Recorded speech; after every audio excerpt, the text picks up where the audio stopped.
Assalamualaikum warahmatullahi wabarakatuh dan selamat siang adik-adik semua. Bagaimana kabar kalian semua? Semoga kalian sehat selalu ya. Perkenalkan, nama kakak Alisra. Jadi, sebelum kita memulai pembelajaran, alangkah baiknya kita berdoa dulu ya, agar dalam proses pembelajaran, materi yang diberikan nantinya mudah dipahami dan mudah pula dicerna, sehingga pada saat ujian kalian bisa mendapatkan nilai yang bagus. Amin. Berdoa dimulai.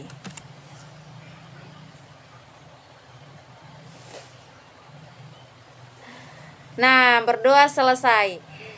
Nah, seperti biasa, kakak akan mengecek kehadiran kalian. Mungkin saja ada yang sakit atau ada yang izin ya.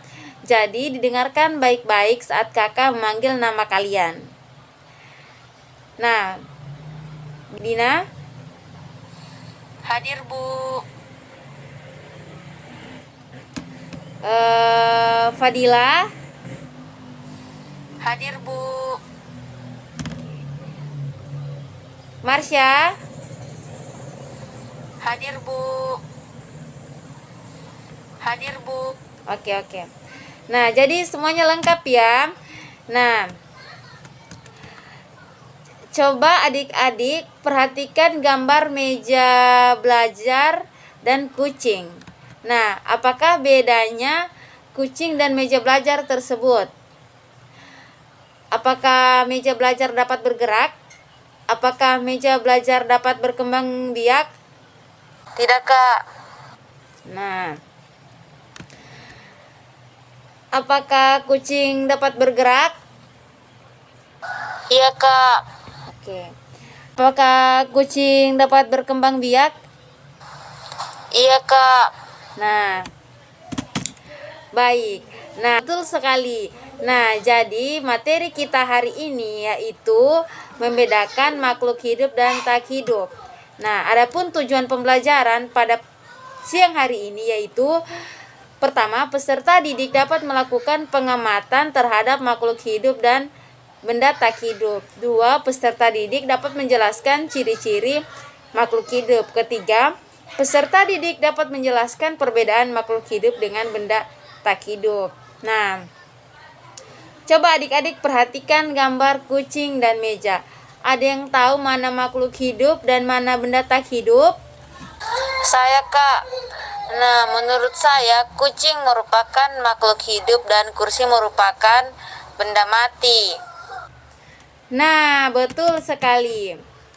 Nah, berdasarkan gambar di atas, betul kalau kucing itu merupakan makhluk hidup karena memiliki ciri-ciri makhluk hidup yaitu bernafas, memerlukan makanan, bergerak, tumbuh dan berkembang biak, peka terhadap perangsang dan menyesuaikan diri terhadap lingkungannya. Sedangkan meja tidak memiliki ciri-ciri makhluk hidup. Jadi meja merupakan benda tak hidup. Nah, untuk lebih jelasnya lagi, kakak akan menyampaikan materi tentang ciri-ciri makhluk hidup dan makhluk tak hidup. Oke, langsung saja kita ke materinya.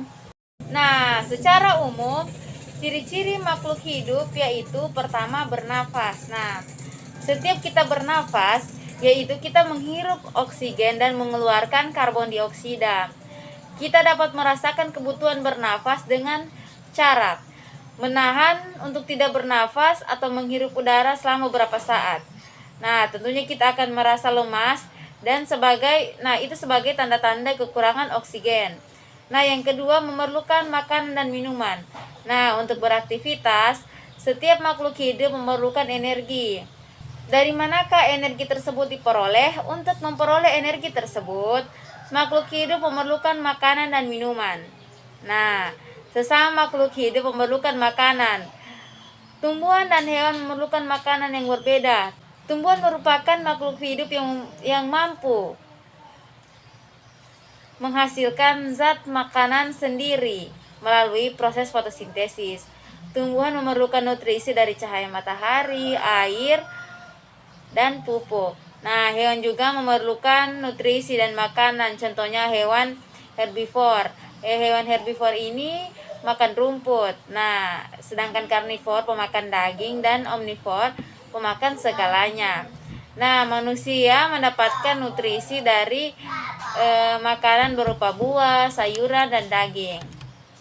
Nah, yang selanjutnya itu bergerak. Nah, kita dapat bergerak, berlari, berenang, dan menggerakkan tangan. Hal ini merupakan ciri-ciri bergerak. Nah, tubuh kita dapat melakukan aktivitas karena memiliki sistem gerak. Nah, sistem gerak terdiri atas tulang, sendi, dan otot. Ketiganya bekerja sama membentuk sistem gerak. Hewan bergerak menggunakan sistem gerak, yaitu kerjasama antara otot sebagai organ gerak aktif dan tulang sebagai organ gerak pasif. Nah, tumbuhan bergerak karena mempunyai kepekaan rangsang yang menghasilkan gerak pada tumbuhan. Nah, rangsang tersebut dapat berasal dari sentuhan, cahaya matahari, air, zat kimia, suhu, dan gravitasi bumi. Nah, yang selanjutnya itu tumbuh dan berkembang. Perhatikan tubuhmu. Samakah tinggi berat badanmu sekarang dengan waktu masih kecil? Nah, tentu saja tidak. Nah, hewan juga mengalami hal yang sama. Seperti kupu-kupu bertelur, telurnya tumbuh menetas menjadi ulat, lalu menjadi kepompong. Kemudian kepompong tersebut berubah bentuk menjadi kupu-kupu, jadi kupu-kupu muda, dan akhirnya menjadi kupu-kupu dewasa. Nah, pertumbuhan adalah proses bertambahnya jumlah dan ukuran sel tubuh. Jadi, saat kita mengalami pertumbuhan, sel tubuh semakin banyak sehingga jaringan dan organ tubuh semakin besar.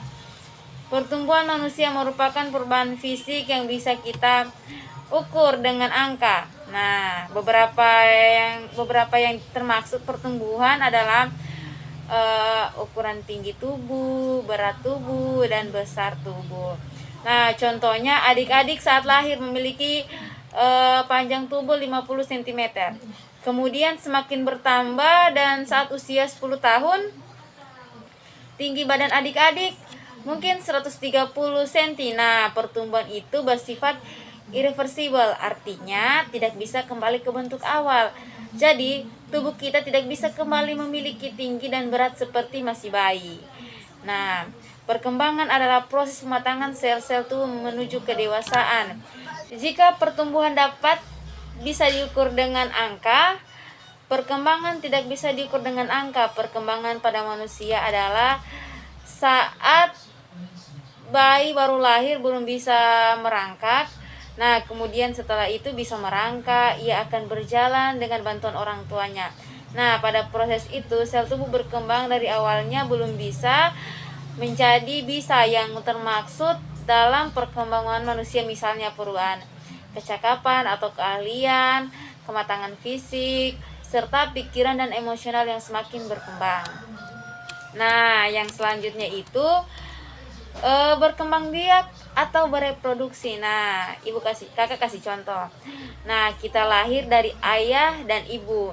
Nah, ayah dan ibu kita masing-masing mempunyai orang tua yang kita panggil kakek dan nenek dan seterusnya, sehingga diperoleh keturunan. Nah, kemampuan makhluk hidup untuk memperoleh keturunan disebut berkembang biak. Nah, berkembang biak bertujuan untuk melestarikan keturunannya agar tidak punah.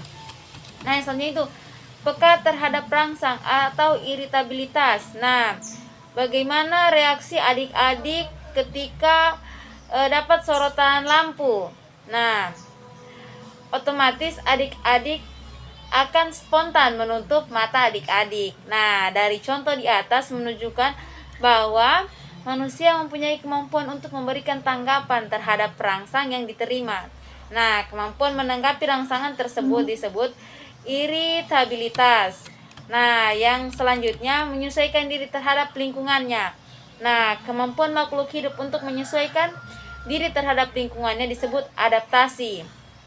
Nah, contohnya tumbuhan yang hidup di tempat kering memiliki daun yang sempit dan tebal. Nah, sedangkan tumbuhan yang hidup di tempat lembab memiliki daun yang lebar dan tipis. Nah, demikian dapat disimpulkan bahwa ada 7 ciri-ciri makhluk hidup.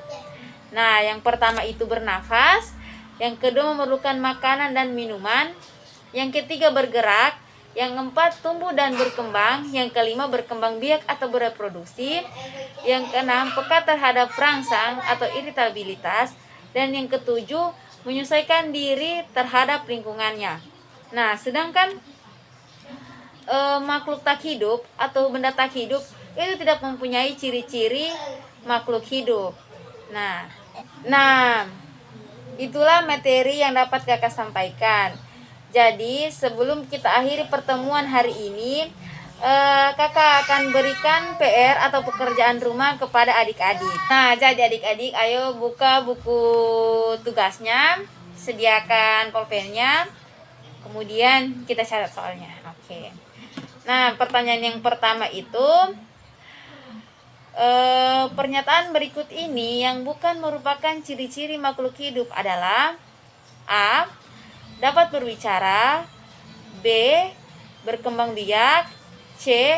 Bernafas, D. Peka terhadap rangsang. Nah, pertanyaan kedua, ikan bertelur dan sapi melahirkan. Hal tersebut menunjukkan bahwa makhluk hidup A. Berkembang biak, B. Bergerak, C. Memerlukan makanan, D. Peka terhadap rangsang. Nah, soal yang ketiga, tumbuhan putri malu akan mengetuk jika disentuh. Hal ini menunjukkan salah satu ciri makhluk hidup, yaitu yang A. Bernafas, B. tumbuh, C. Bergerak, D. Peka terhadap rangsang. Nah, yang soal nomor 4, berikut ini yang bukan merupakan ciri-ciri makhluk hidup adalah A. Peka terhadap rangsang, B. Berkembang biak, C. Mengeluarkan gas, D. Bergerak. Soal nomor 5, makhluk hidup berbeda dengan benda mati karena makhluk hidup A. Dapat berubah ukuran, B. Memiliki gejala hidup, C. Dapat bergerak, dan D. Dapat berpindah tempat. Jadi soalnya nanti dikerjakan di rumah ya, dikerjakan dengan sebaik-baiknya, karena ibu mau ambil penilaian di soal tersebut. Oke. Baik, untuk minggu depan materi pembelajaran kita yaitu mengelompokkan makhluk hidup berdasarkan prinsip klasifikasi. Jadi kakak harap adik-adik pelajari materi tersebut ya. Jadi kita akhiri pembelajaran pada siang hari ini. Kakak akhiri, wassalamualaikum warahmatullahi wabarakatuh.